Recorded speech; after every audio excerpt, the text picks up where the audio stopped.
My name is Timothy Leary, and I'm a philosopher and a scientist.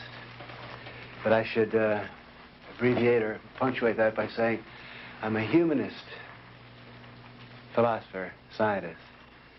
That is, I think that the human spirit is the key to evolution and knowledge. And the theme of my work and my life is the evolution of intelligence.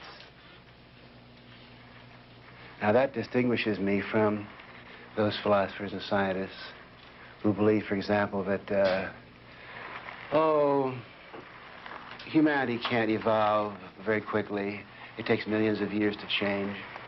Or that the golden ages were in the past, in Rome or in Greece, or when some religious leader walked the earth. I believe that human intelligence is evolving very quickly, particularly these days. And I think that everyone in this room, in our lifetimes, can go through as many changes and metamorphoses and mutations as the butterflies go from cocoons to caterpillars to beautiful, colored, high-flying creatures. Obviously, we have to have social organizations.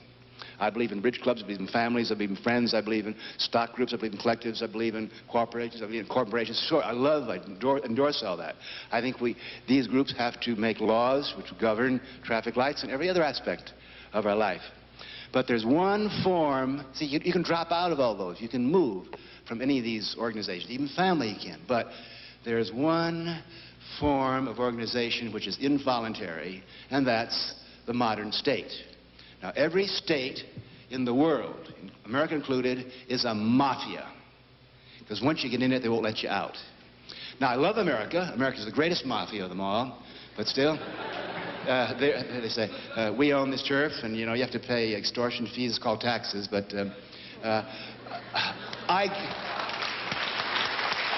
I give no rights to the state. The state has only the rights that we individuals, moving in groups together, give it. And there's no God-given obligation on our part to blindly accept the laws of the state. Tim came to Harvard, which I suppose is the most crucial nodal point in any discipline in American academia, and he blew it wide open. He said, we're going to stop lying to people. We're going to stop manipulating people. We're going to make our medium reflect our message. And it was one of the big bombshells that started humanistic psychology. Its importance cannot be overstated.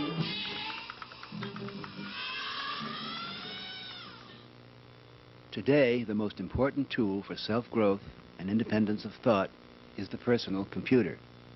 In my lectures, I use history, anecdote, illustrations from pop culture, social satire, and the cleansing power of intelligent laughter to prepare students for the information age. In my lectures and in question and answer periods, I introduce the audience to new programs which convert personal computers into machines for self-development. These programs, called headwear, encourage independent thinking, they expand consciousness, and they produce higher levels of imagination. They are powerful, they are safe, and so far, they're still legal. Space is one of the futures. That's where the energy is, that's where the new frontier is. If we had a program that the kids in the ghetto and the young kids that don't have jobs, say we have an enormous homesteading of space. And I'm not talking about Star Wars, I'm talking about space platforms, which the Russians already have. I'm talking about using the shuttle, which was designed to be a Greyhound bus. If we had an all-out program to double the lifespan, to move out into space, to offer jobs and new techniques, there'd be a sense of hope. And Americans, particularly young Americans, need a frontier. So you're a hope seller. Yes, I'm a hope seller, but my hope is scientific hope. It's based upon projections from NASA. But what do you do about it, Timothy? Well, I go around, I give about 40 college lectures a year.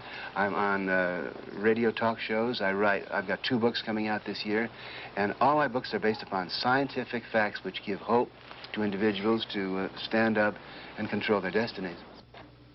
History ended in 1945.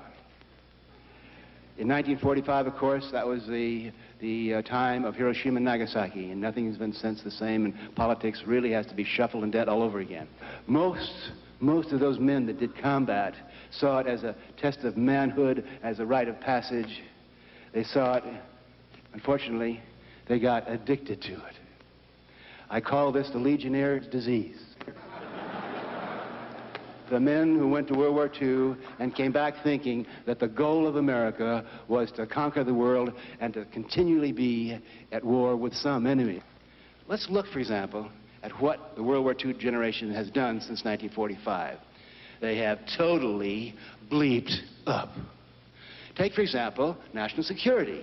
After 36 years, in which they've wasted trillions of dollars of our precious national wealth, after they've killed several million people and wounded millions of people and really destroyed our morale both internally and globally, the military now come and say, the Russians are ahead of us. In other words, we're losing.